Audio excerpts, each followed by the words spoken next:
Hello students, welcome back this channel Mathema academy. Student, जैसे कि आपको पता है हम लोग ने इनडेफिनिट इंटीग्रेशन के एक्सरसाइज 3.2 के ए का क्वेश्चन नंबर 2 का 11 क्वेश्चन तक का कंप्लीट कर लिए थे। अब स्टूडेंट्स, आपको पहले से ही पता है कि क्वेश्चन नंबर 11 जो था वो 10⁵ था, जो लास्ट क्वेश्चन था लास्ट लेक्चर का। वो लास्ट जो क्वेश्चन था, सेम आपको ये पता है कि सब्स्टिट्यूशन मेथड में जब भी पावर 3 के ऊपर रहने वाला है कोई भी ट्रिग्नोमेट्रिक फंक्शन के अंदर, तो उसको आपको दो पार्ट में पहले स्प्लिट करना पड़ेगा। दोनों पार्ट में स्प्लिट करने के बाद आपको चेक करने का है कि क्या वो एक दूसरे के रिलेशन से फॉर्मूला बन रहा है कि नहीं बन रहा है। अगर वो बन रहा है तो उस फॉर्मूले के अंदर पुटअप करना है, जैसे कि हम लोग ने लास्ट क्वेश्चन को देखा था 10⁵x। चलिए थोड़ा सा उसका ओवरव्यू कर लेते ताकि आपको और अच्छे समझ में आए।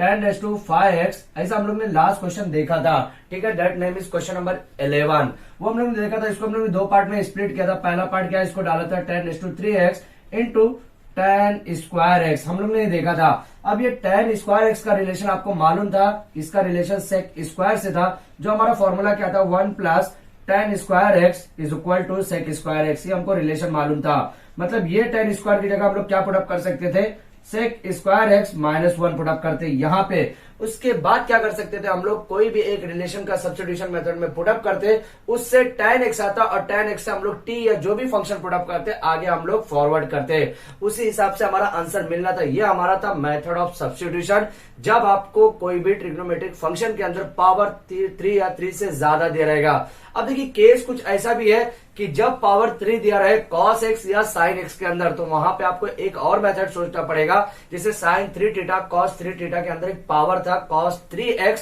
और sin 3x, इसके अंदर पावर था। तो वो भी आपको चेक करना है कि ये फॉर्मूले में बैठेगा कि नहीं बैठेगा। इसलिए सब्स्टिट्यूशन मेथड का आपको बहुत सारे फॉर्मूले, आपको एक एक फॉर्मूला आपको देखकर समझ में आना चाहिए कि ये क्वेश्चन इस मेथड से सॉल्व होगा या नहीं होगा। इसलिए चलिए हम लोग स्टार्ट करते हैं क्वेश्चन नंबर 2 के 12 से। सेम हमारा मेथड यही यूज होने वाला है, लेकिन कुछ हम लोग यहाँ पे ट्रिकी यूज करेंगे ताकि ये फॉर्मूला यूज होगा या नहीं होगा ये हमको पता चल सके, ठीक है। तो यहाँ पे cos⁻7x है, तो इसको मैं आगे और क्या लिख सकता हूँ, I = integration of cos⁻6x into cos x। इसको मैंने दो पार्ट में स्प्लिट कर दिया, चलेगा। अब देखिए यहाँ पे मैं क्या कर सकता हूँ, cos⁻6x है उसको भी मैं दो पार्ट में स्प्लिट कर सकता हूँ, लेकिन सिर्फ पावर को स्प्लिट करूंगा। क्या हो जाएगा, I = इंटीग्रेशन ऑफ cos⁻2x⁻3। इसको दो पार्ट में मैंने स्प्लिट कर दिया इंटू cos x dx। अब ये क्यों किया मैंने, क्योंकि मेरे पास एक फॉर्मूला आपको पता होगा। ये फॉर्मूला क्या है, यहाँ पे मैं फॉर्मूला लिख रहा हूं बाय यूजिंग एक फॉर्मूला हमारे पास क्या है, sin² x + cos² x = 1। That is a basic formula of trigonometric function. ये बेसिक फॉर्मूला। अब मैं इसको cos² x हमको रिक्वायरमेंट है, तो cos² x = 1 - sin²x। मतलब क्या हुआ, ये फंक्शन की जगह पे मैं क्या पुटअप कर सकता हूँ, 1 - sin²x पुटअप कर सकता हूँ। अभी देखिए नेक्स्ट स्टेप में क्या करूंगा मैं, I = इंटीग्रेशन ऑफ cos²x, तो उसकी जगह मैंने क्या पुटअप किया, 1 - sin²x⁻3।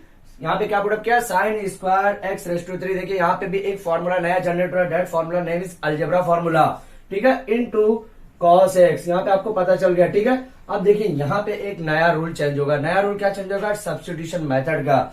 अब मैं अगर पुटअप करता हूं cos x, अगर मैं for example cos x put up करता हूं सब्स्टिट्यूशन मेथड में और उसको मैं सब्स्टिट्यूट करता हूं, तो cos x का डिफरेंशिएशन करूंगा तो क्या आ जाएगा, sin x आ जाएगा। लेकिन वो कैसा आएगा, माइनस के साथ। इससे बेहतर है कि मैं sin x को पुटअप करूं ताकि मेरा cos x यहाँ पे सब्स्टिट्यूशन मेथड में डिफरेंशिएशन करने के बाद आ जावे। देखो मैं क्या करूंगा, अगर मैं पुट करूं, put sin x = t put up कर दिया मैंने।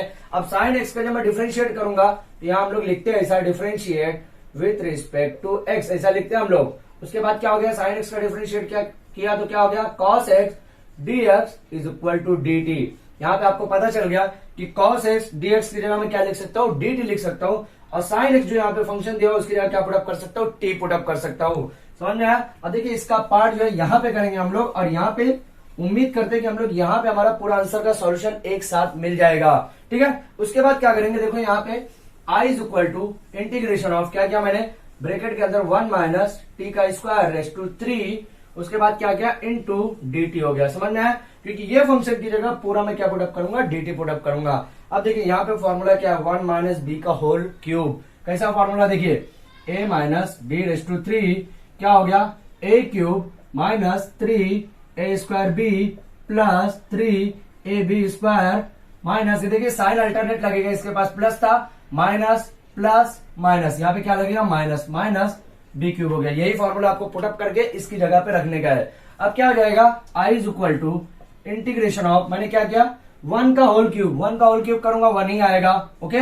उसके बाद क्या होगा माइनस, माइनस क्या है 3 मैंने अपनी तरफ से लिखा, यहाँ पे क्या बोल रहा है ए का स्क्वायर, ए का स्क्वायर बोले तो 1 का स्क्वायर होगा तो 1 ही होगा, इंटू क्या बोल रहा है बी किसके, बी क्या है टी स्क्वायर है, मतलब क्या हो गया 3t स्क्वायर हो गया, समझ में आया। उसके बाद क्या यहाँ पे प्लस लगाया मैंने इसकी वजह से, फिर उसके बाद 3 इंटू ए क्या है 1 है, 1 क्या इंटू बी का स्क्वायर, मतलब टी का स्क्वायर करूंगा तो टी का स्क्वायर ऐसा लिख दिया मैंने, चलेगा, समझ में आया। उसके बाद क्या करूंगा माइनस बी का क्यूब, मतलब टी स्क्वायर बी है तो टी स्क्वायर को मैं बी का क्यूब करूंगा, यहाँ पे क्यूब हो गया, ठीक है। ये ब्रैकेट में ऐसा लिखता हूँ, ब्रैकेट में यहाँ पे चेंज करता हूँ, ठीक है।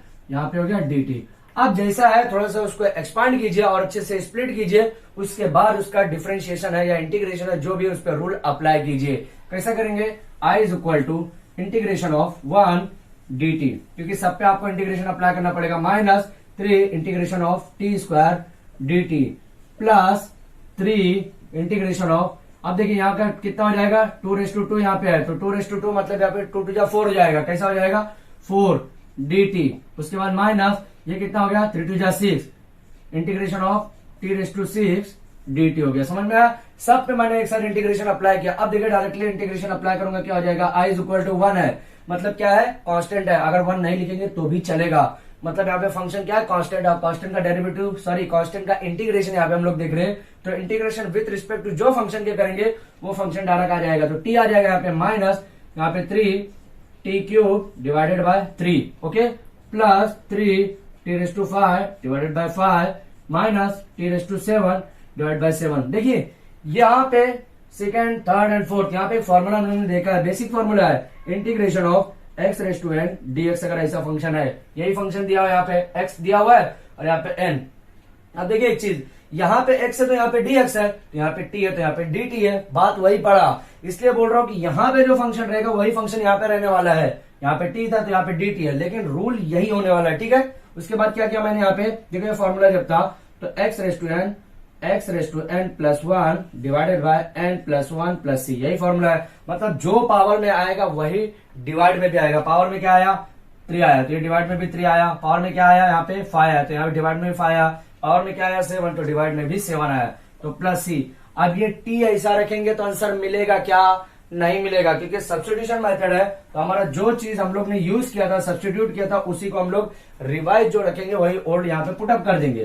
तो i is equal to T की जगह क्या हम लोग ने पुटअप किया है साइन x, क्या पुटअप किया है साइन x माइनस 3, यहाँ पे देखो, अब देखो यहाँ पे 3 था तो ये 3 कैंसिल भी हो जाएगा, बरोबर। तो यहाँ पे देखो जो कैंसिलेशन हो रहा है कैंसिलेशन भी करना है हमको। उसके बाद यहाँ पे t³ है, t क्या हम लोग ने कंसिडर किया साइन x⁻³ डिवाइड में कुछ है क्या, नहीं है, ओके, प्लस यहाँ पे देखो 3 डिवाइड बाय 5, ये अलग होगा, कैंसिलेशन नहीं होगा, t क्या है sign x⁻5, okay, minus t⁻7 है तो यहाँ पे 1/7 बाहर ले लिया, t क्या है sine x⁻7 plus c, that is your final answer. ये हमारा फाइनल आंसर मिल गया। देखिए क्वेश्चन थोड़ा सा लॉजिकल है, लॉजिकल क्या है कि आपका मैक्सिमम पावर देगा और आपको लगेगा कि बहुत इजी क्वेश्चन है। देखिए क्वेश्चन सिर्फ एक ही दिया है cos⁻7 है, तो आपको इसको चेंज करना है। चेंज कब करना है, कैसे पता चलेगा, जब भी पावर 3 दिया रहे या 3 के ऊपर दिया रहे तो आपको 2 पार्ट में पहले स्प्लिट करना है। वो 2 पार्ट में स्प्लिट करने के बाद आपको पता नहीं है कि वो सब्स्टिट्यूशन मेथड है कि नहीं है,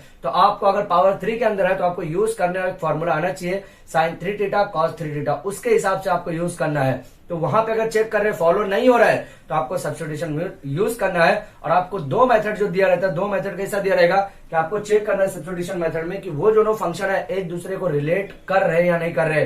जैसे sin x का डेरिवेटिव cos x के साथ होता है, tan x का जो अभी आपका cot x के साथ होता है, तो वो चेंज करते रहना है और चेक करते रहना है, उसके साथ ही आपका ऐसा क्वेश्चन सॉल्व हो सकता है। तो इसके साथ ही हमारा क्वेश्चन नंबर 12 कंप्लीट हो गया है। आप इसका स्क्रीनशॉट ले लीजिए ताकि हम लोग क्वेश्चन नंबर 13 की तरफ फॉरवर्ड कर सके। अब देखिए स्टूडेंट क्वेश्चन नंबर 12 कंप्लीट हो गया, लेकिन क्वेश्चन नंबर 12 थोड़ा डिफरेंट था। क्वेश्चन नंबर 13 पूरी तरह से 12 से पूरी तरह से डिफरेंट है। यहाँ पे क्या डिफरेंट है, क्वेश्चन नंबर 12 में आपका जो क्वेश्चन दिया था, जो यहाँ पे ट्रिग्नोमेट्रिक फंक्शन का, उसमें पावर दिया हुआ था। क्या दिया था उसमें? पावर दिया हुआ था। लेकिन क्वेश्चन नंबर 13 के अंदर पावर नहीं दिया है। यहाँ पे 3 फंक्शन tan x का दिया हुआ है। tan x का मतलब tan 3x into tan 2x into tan x। अब देखिए यहाँ पे बहुत सारे स्टूडेंट्स पहली गलती यहाँ पे क्या करेंगे कि वो सोचेंगे कि ये जो क्वेश्चन जो दिया हुआ वो u इंटू वी के रूल पे अप्लाई होगा, डेट इज प्रोडक्ट रूल जिसको हम लोग बोलते हैं। अब ये प्रोडक्ट रूल का फॉर्मूला आपको पता है, लेकिन अभी हम लोग यूज नहीं करने वाले यहाँ पे, लेकिन फिर भी हम लोग देख लेते हैं। ये फॉर्मूला यहाँ पे आपको पता है कि u इंटू वी का जब इंटीग्रेशन हम लोग करते हैं तो u as it is v का इंटीग्रेशन करते हैं माइनस, उसके बाद क्या करते हैं बिग इंटीग्रेशन, और यहाँ पे डेरिवेटिव करते हैं किसका? u का, फिर उसी के अंदर स्मॉल इंटीग्रेशन करते हैं। ये फॉर्मूला है आपका, ठीक है। ये फॉर्मूला ऐसा फॉर्मूला है, लेकिन ये फॉर्मूले को भी यूज करने के लिए कुछ रूल्स है। वो रूल्स क्या है? यहाँ पे हमको पता है कि लिएट रूल है। लिएट रूल आपको पता होगा कि ये लिएट रूल है कि डेट फॉर लॉगरिथमिक, यहाँ पे लॉगरिथमिक हो गया, और यहाँ पे क्या था? अलजेब्रिक, ट्रिग्नोमेट्रिक, एक्सपोनेंशियल, ऐसे सब आपको पता है कि ये सब फॉर्मूला आएगा तो ही हम लोग कर सकते हैं, अदरवाइज नहीं कर सकते। अब देखो ये लिएट रूल जैसे ही आपको पता चला कि लिएट रूल है क्या, तो वहां पे आपको पता चलना चाहिए कि ये क्वेश्चन के अंदर ये फॉर्मूला यूज नहीं होगा। अब क्यों नहीं होगा? उसके कुछ रूल्स है। रूल्स क्या है कि जब भी 2 फंक्शन प्रोडक्ट में दिया रहेगा तो ही वो u इंटू वी लगेगा, लेकिन वो u इंटू वी कब लगेगा दोनों फंक्शन पे? वो दोनों फंक्शन सेम नहीं होना चाहिए, डिफरेंट फंक्शन होना चाहिए। लेकिन यहाँ पे तो भाई सब tan x का फंक्शन है। अब आप लोग सोच रहे हैं सर ये तो एंगल अलग है, एंगल से कोई लेना देना नहीं है, फंक्शन सेम नहीं होना चाहिए। फंक्शन अगर सेम है तो u इंटू वी का रूल नहीं लगेगा। फंक्शन डिफरेंट रहेगा। फंक्शन डिफरेंट मतलब एक बार अगर यहाँ पे ट्रिग्नोमेट्रिक फंक्शन है तो दूसरा एक्सपोनेंशियल होना चाहिए। अगर दूसरा एक्सपोनेंशियल है तो पहला यहाँ पे अलजेब्रिक होना चाहिए। अगर पहला अलजेब्रिक है तो यहाँ पे आपको और कौन सा फंक्शन है? लॉगरिथमिक होना चाहिए या फिर इनवर्स होना चाहिए। इनवर्स वाला फंक्शन यहाँ पे देखो, L for logarithmic, I for inverse, A for algebraic, T for trigonometric, E for exponential. मतलब ये फंक्शन जो है अगर u इंटू वी अप्लाई करना है आपको तो 2 फंक्शन जो डिफरेंट होना कंपलसरी है। मतलब यहाँ पे डायरेक्टली पता चल गया ये फॉर्मूला नहीं लगेगा। तो अब क्या लगेगा? चलिए देखते हो क्या लगेगा। तो सबसे पहले हम लोग यहाँ पे कंसीडर करेंगे, क्या कंसीडर करेंगे भाई? यहाँ पे हम लोग कंसीडर ये करेंगे कि tan 3x को मैं 2 पार्ट में स्प्लिट कर रहा हूं। कैसा? उसके सिर्फ एंगल को। tan 3x को 2 पार्ट में स्प्लिट कैसा कर रहा हूं? उसके एंगल को 2x प्लस x, ये 2 पार्ट में मैंने स्प्लिट किया। अब यहाँ पे एक फॉर्मूला हम लोग ने देखा हुआ है कि tan, अगर यहाँ पे एंगल a प्लस बी रहा तो हम लोग क्या लिखते हैं? tan of a plus tan of b divided by 1 minus tan a into tan b। ये हम लोग ने फॉर्मूला ऐसा देखा हुआ है। फॉर्मूला क्या देखा है कि जब भी tan के एंगल्स 2 पार्ट में रहने वाले, that is tan of a plus b, तो क्या लिखेंगे? tan a plus tan b divide by 1 minus tan a into tan b। अगर यहाँ पे माइनस आता है, मतलब tan a माइनस b आता, तो यहाँ क्या होगा? यहाँ माइनस होगा, यहाँ पे प्लस होगा। यही सिर्फ चेंज होगा और कुछ भी चेंज नहीं होगा। मतलब यहाँ पे अगर साइन चेंज होगा तो यहाँ पे जो साइन रहेगी यहाँ पे वही साइन लगेगा और उसके अपोजिट वाली साइन यहाँ पे लगेगी। ठीक है, ये हमको पता चल गया। अब tan 3x है तो देखो tan 3x जो है उसकी जगह यहाँ पे tan a प्लस b है, तो इसकी जगह मैं क्या लिखूंगा? tan a मतलब 2x प्लस tan b मतलब x डिवाइडेड बाय ये a है, इसको मैंने देखो यहाँ पे a लिख देता हूँ। ठीक है, सिर्फ समझने के लिए, आपको एग्जाम में नहीं लिखना है। एग्जाम में नहीं लिखना, याद रखो। हाँ, tan 2x plus tan x हो गया, मतलब tan a plus tan b हो गया, divided by 1 minus tan a into tan b। tan क्या है? tan a क्या है भाई? tan 2x into tan b। Okay, अब यहाँ पे देखो एक नया चीज आपके दिमाग में खलबली मची होगी। क्या मची होगी भाई? कि यहाँ पे tan a into tan b है। ऐसा कुछ सेम है क्या जिससे हम लोग एंगल्स यहाँ पे ऐड कर सकते हैं? नहीं, ये फंक्शन अलग है जो हम लोग ऐड करने वाला। देखो हम लोग ने एक चीज क्या देखा था? a raise to X into a raise to Y. वहां पे बेस सेम रहेगा तब पावर का एडिशन करेंगे। ऐसा नहीं है कि यहाँ पे देखो tan सेम है, 2x और x यहाँ पे एंगल अलग है तो ऐड हो जाएगा। नहीं, ऐसा नहीं करना है, ये रॉन्ग मेथड है। सिर्फ आप एडिशन कब कर सकते हैं? जब बेस सेम रहे, पावर अलग है। इसके अंदर पूरी तरह से अलग कब होगा? यहाँ पे मतलब एडिशन कब होगा? जब एंगल भी सेम रहेगा तभी एडिशन हो सकता है, अदरवाइज एडिशन नहीं होगा। याद रखो, ठीक है। यहाँ पे देखो आप क्या करूंगा मैं, यहाँ पे डिनोमिनेटर में इसको नोमिनेटर में लेके जा रहा हूँ। tan 3x नोमिनेटर में लेके जा रहा हूँ 1 minus tan 2x into tan x। Okay, is equal to क्या लिखूंगा मैं? tan of 2x plus tan of x। Okay, ये लिखूंगा। अब देखो इसको मल्टीप्लाई करेंगे मल्टीप्लाई करेंगे। अब आप लोग सोच रहे होंगे कि सर यहाँ पे आप कंटिन्यू लिखे जा रहे हैं, लेकिन हमारा जो आउटपुट है मैन जो मिलना चाहिए वो मिल नहीं रहा है। तो देखिए आउटपुट मिलने के एकदम ऑलमोस्ट है। क्या मिलेगा देखो, tan 3x का मल्टीप्लाई पूरे ब्रैकेट के अंदर करूंगा तो tan 3x 1 के साथ पहले मल्टीप्लाई होगा, तो जैसा फंक्शन है वैसे आने वाला है। उसके बाद tan 3x into tan of 2x into tan x। Okay, उसके बाद राइट साइड में जो फंक्शन दिया हुआ ऑलरेडी आपको same as it is put up करने का है, tan 2x plus tan x।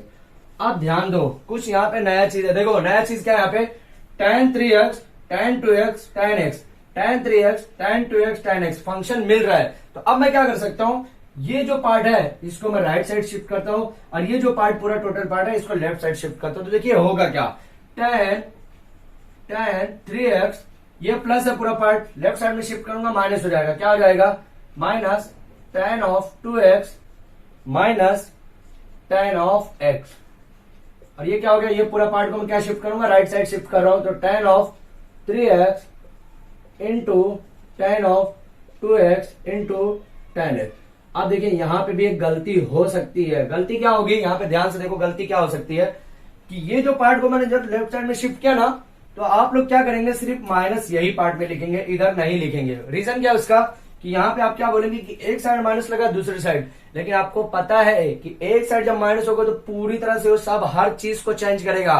Plus रहेगा तो माइनस करेगा, माइनस रहेगा तो प्लस करेगा, आपको ये अच्छे से पता है। अगर मैं यहाँ पे ब्रेकेट यूज करूंगा तो ये माइनस नहीं लिखूंगा, प्लस लिखूंगा, क्योंकि ब्रेकेट रोक के रखता है साइन को चेंज होने से। जैसे ही मैं ब्रेकेट यहाँ से हटाऊंगा तो ये जो रूल रहेगा साइन का वो चेंज हो जाएगा। ठीक है, अब देखो यहाँ पे एक नया चीज यहाँ पे आपको क्या मिला है, ध्यान से देखो क्या मिला है। यहाँ पे कुछ लिखा हुआ है tan 3x into tan 2x into x, ऐसा लिखा हुआ फंक्शन के अंदर। क्या लिखा हुआ है, tan 3x into tan 2x into tan x।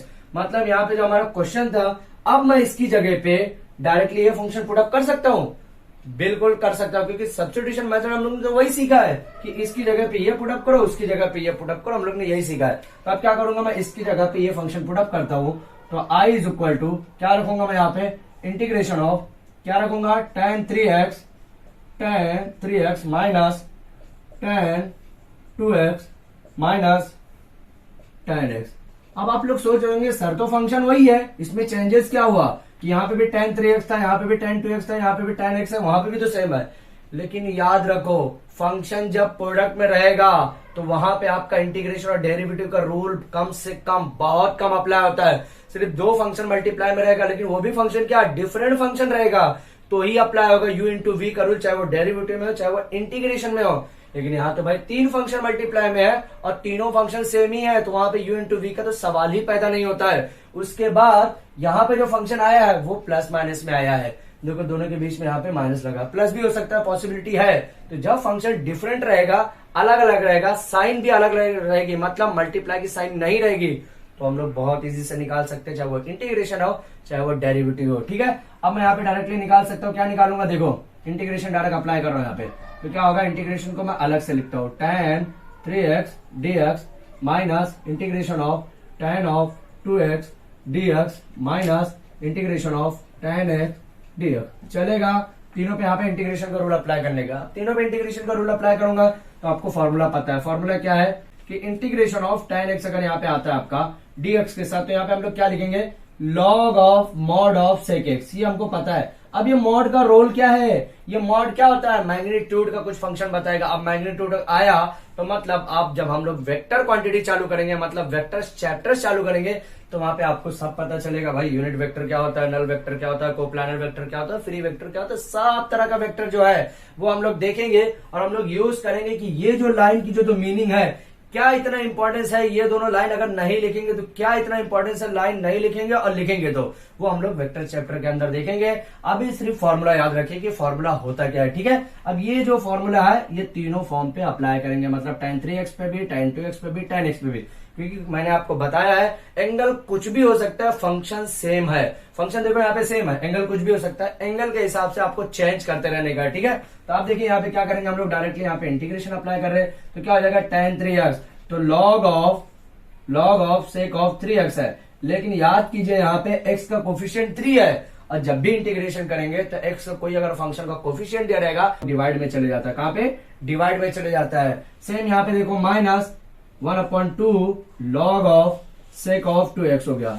यहाँ पे क्यों चले गया, क्योंकि यहाँ पे x का भी कोफिशिएंट यहाँ पे 2 है, यहाँ पे देखो डिवाइड। अगर यही चीज मैं डेरिवेटिव करता तो क्या करता, x का कोफिशिएंट जो भी फंक्शन में दिया रहता उसको मैं मल्टीप्लाई में लिखता, डिवाइड में नहीं लिखता। समझ में आया। सेम यहाँ पे माइनस तीसरा फंक्शन क्या है, tan x है। अब tan x का यहाँ पे log ऑफ sec x। अब आप लोग सोच रहे हैं सर यहाँ पे क्यों नहीं लिखे, यहाँ पे भी तो x का कोफिशिएंट 1 है, तो चलो भाई मैं 1/1 लिख लेता हूँ, चलेगा, कोई मसला नहीं है। लेकिन 1 नहीं लिखेंगे तो भी चलेगा, क्योंकि 1 यहाँ पे ऑलवेज हमेशा हिडन पार्ट में रहता है, छुपा हुआ रहता है। ठीक है, तो यहाँ पे हमारा इसके साथ ही हमारा क्वेश्चन नंबर 13 पूरी तरह से कंप्लीट हो गया है। और देखिए ये क्वेश्चन अब बहुत इजी क्वेश्चन है, सिर्फ आपको समझना है कि एडजस्ट कैसा करने का है। यहाँ पे इस तरह का क्वेश्चन अगर आपको कहीं मिलता है तो आपको फंक्शन में ध्यान में रखना है कि वो फंक्शन मल्टीप्लाई जो है डिफरेंट फंक्शन है या सेम फंक्शन है। डिफरेंट रहा तो ही u इंटू वी लगेगा, अगर सेम फंक्शन रहा तो उसको आपको इसी तरह से एडजस्टमेंट करना है। इसके साथ ही हमारा क्वेश्चन नंबर 13 कंप्लीट हो गया। आप इसका स्क्रीनशॉट ले लीजिए ताकि आज के लेक्चर का हम लोग लास्ट क्वेश्चन की तरफ फॉरवर्ड कर सके। अब देखिए क्वेश्चन नंबर 14 जो है sin raise to 5x into cos raise to 8x।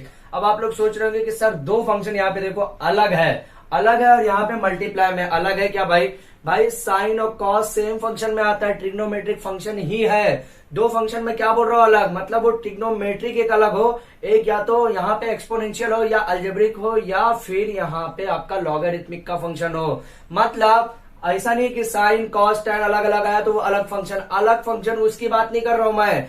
जब आपको u इंटू वी लगाने का तो वो मेथड ही पूरा अलग होना चाहिए, मतलब एक ट्रिग्नोमेट्रिक फंक्शन होना चाहिए तो एक एक्सपोनेंशियल होना चाहिए, ये याद रखो। मतलब u इंटू वी का यहाँ पे भी कॉन्सेप्ट खत्म है, u इंटू वी नहीं लगेगा। तो अब लगेगा क्या, तो चलिए ये देखते हैं। I इज इक्वल टू, आपको पता है ये पहला स्टेप आपको एज इट इज लिखना, अगर ऐसा नहीं दिया तो इसलिए याद रखिए, ऐसा नहीं कि मैं नहीं बता रहा हूं तो ये क्या है। हर बार लिखने का जब भी इंटीग्रेशन के यहाँ पे साइन नहीं लगाया है और dx नहीं लिखा तो आपको इस तरह से पहले कंसीडर करके लिखना पड़ेगा, मस्ट है, मतलब मैंडेटरी है। ठीक है, तो I is equal to integration of sine raise to 2 raise to 2x sine raise to 2 raise to 2x into cos raise to 8x into sine x। Okay, चलेगा। अब देखो क्या यहाँ पे मैंने साइन का यहाँ पे दो फॉर्म में कन्वर्ट किया। पहले क्या किया कि 2 रेस टू 2 मतलब 4 हो गया और एक ये 5 हो गया, मतलब 5 को यहाँ पे मैंने कन्वर्ट कर दिया। उसके बाद क्या किया मैंने, cos रेस टू 8x है तो cos रेस टू 8x जैसा था एज इट इज, मैंने एज इट इज वैसे लिखा, कुछ भी चेंज नहीं किया। अब देखो क्या करूंगा मैं, यहाँ पे ये चेंज क्यों किया मैंने, cos रेस टू 8x को क्यों नहीं चेंज किया, उसके भी कुछ रीजन है, वो रीजन अभी पता चलेगा आपको क्या है। अब देखिए यहाँ पे फॉर्मूला क्या लगेगा, sine square X, same function sine square X plus cos square X is equal to 1। तो कॉस यहाँ पे साइन स्क्वायर एक्स लिखूंगा मैं, sine square X is equal to 1 minus cos square X. Okay, तो sine square X की जगह मैं क्या लिख सकता हूँ, 1 माइनस कॉस स्क्वायर एक्स लिख सकता हूँ। तो I is equal to integration of 1 minus cos square x raise to 2, और फिर यहाँ पे क्या लिखूंगा, यहाँ पे कॉस स्क्वायर, यहाँ पे कॉस रेस टू 8x जैसा था वैसे ही लिखूंगा, इंटू साइन एक्स जैसा ही वैसे ही लिखूंगा। ठीक है, अब देखिए यहाँ पे कुछ अभी समझ में आएगा आपको कि cos रेस टू 8x मैंने क्यों नहीं लिया। मतलब यहाँ पे जो मैं चेंज किया cos रेस टू 8x को भी तो चेंज कर सकता था उसके, देखो क्योंकि ये जो क्वेश्चन जब आप करेंगे ना तो आपको क्या लगेगा, ये भी चेंज कर सकता हूँ, ये भी चेंज कर सकता हूँ। तो यही मैंने क्यों चेंज किया, उसके कुछ रीजन है, यहाँ पे अभी समझ में आएगा क्या रीजन है। देखो यहाँ पे क्या करूंगा मैं, यहाँ पे पुट कर रहा हूँ, put cos x is equal to t put up किया मैंने, क्योंकि यही फंक्शन को पुटअप करना पड़ेगा जो भी आपका ब्रैकेट में रहेगा। यहाँ पे डिफरेंशिएट किया मैंने विथ रिस्पेक्ट टू टी के, विथ रिस्पेक्ट टू टी करूंगा कि x करूंगा भाई, यहाँ पे जो आपका एंगल दिया रहेगा उसी के रिस्पेक्ट में करूंगा। तो cos x का क्या हो जाएगा, minus sine X D X is equal to D T. अब देखो यहाँ पे साइन एक्स डी एक्स दिया हुआ है, यहाँ पे माइनस हट जाएगा, यहाँ पे sine X D X is equal to minus D T. Okay, चलेगा। अब देखो साइन एक्स डी एक्स का फंक्शन जहां पे भी रहेगा वहां पे क्या लिखूंगा मैं, माइनस डी टी लिखूंगा। तो I is equal to integration of क्या किया मैंने, 1 माइनस कॉस एक्स का क्या है, टी है, तो टी का स्क्वायर रेस टू 2, उसके बाद क्या हो गया कॉस एक्स को मैंने क्या माना टी, तो टी रेस टू 8, उसके बाद क्या हो गया into sine x into D x है, तो sine x into D x की जगह क्या लिखूंगा, इंटू डी टी। लेकिन ये कैसा है, माइनस में है, तो मैंने क्या किया, माइनस इधर लिख दिया, चलेगा। अब देखो इसके बाद क्या करेंगे, यहां पे इसका ब्रैकेट जो है इसका पहले आप फॉर्मूला यूज करेंगे। फॉर्मूला क्या है, बाय यूजिंग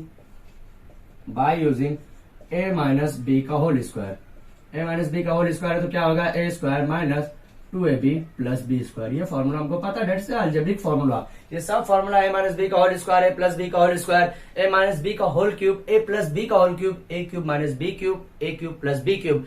ये 6 to 7 फॉर्मूले जो अगर ये याद करते हो तो ये कभी भी आपको लाइफ में यूज होने वाला है। इनकेस आपको मैथमेटिक्स के अंदर तो बहुत ज्यादा इसका यूज है, ठीक है। अब देखिए ये फॉर्मूला मैंने यूज कर लिया, यहाँ पे अप्लाई करूंगा। I is equal to integration of a minus B का होल स्क्वायर है तो a स्क्वायर मतलब 1 का 1 स्क्वायर माइनस 2ab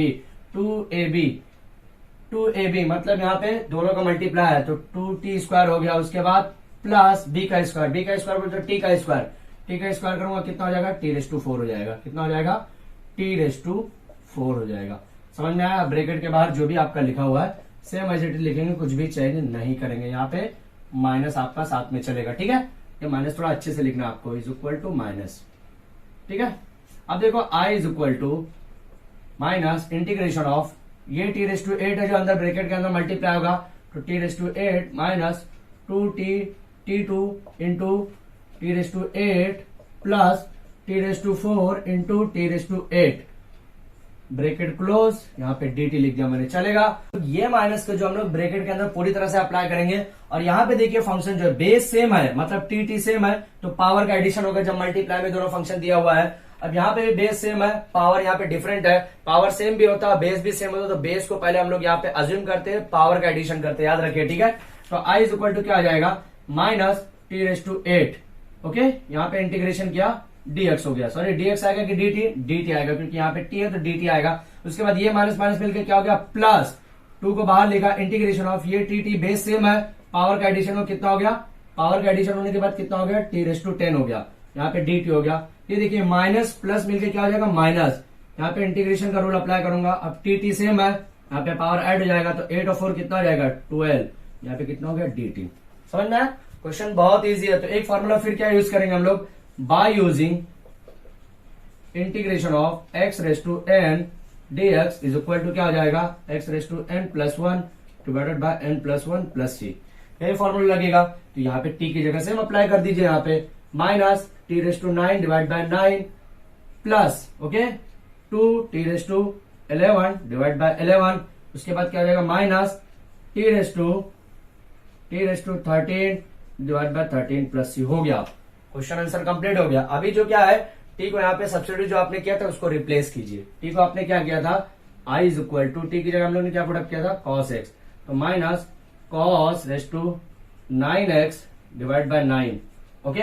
उसके बाद क्या करूंगा यहाँ पे, प्लस 2 टी क्या है यहाँ पे, cos है, cos⁻11x डिवाइडेड बाय 11। उसके बाद क्या हो गया, minus cos⁻13x divided by 13 + c। यहाँ पे हमारा आंसर कंप्लीट हो गया, ठीक है।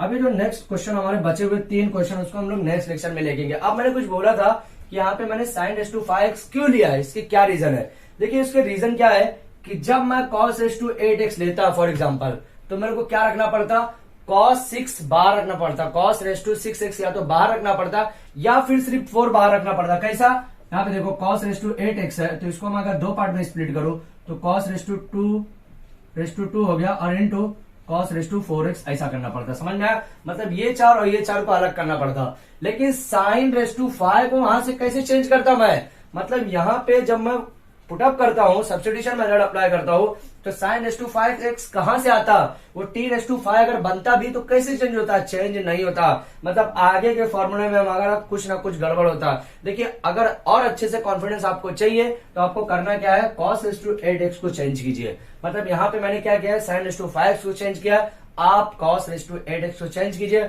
और आपका आंसर जो भी आता है मुझे कमेंट बॉक्स में जरूर बताइए। या फिर अगर वहां पे भी नहीं बता सकते आप तो मेरे इंस्टाग्राम की लिंक दी हुई है, वहां पे जाकर आप डीएम कर सकते हैं, ठीक है।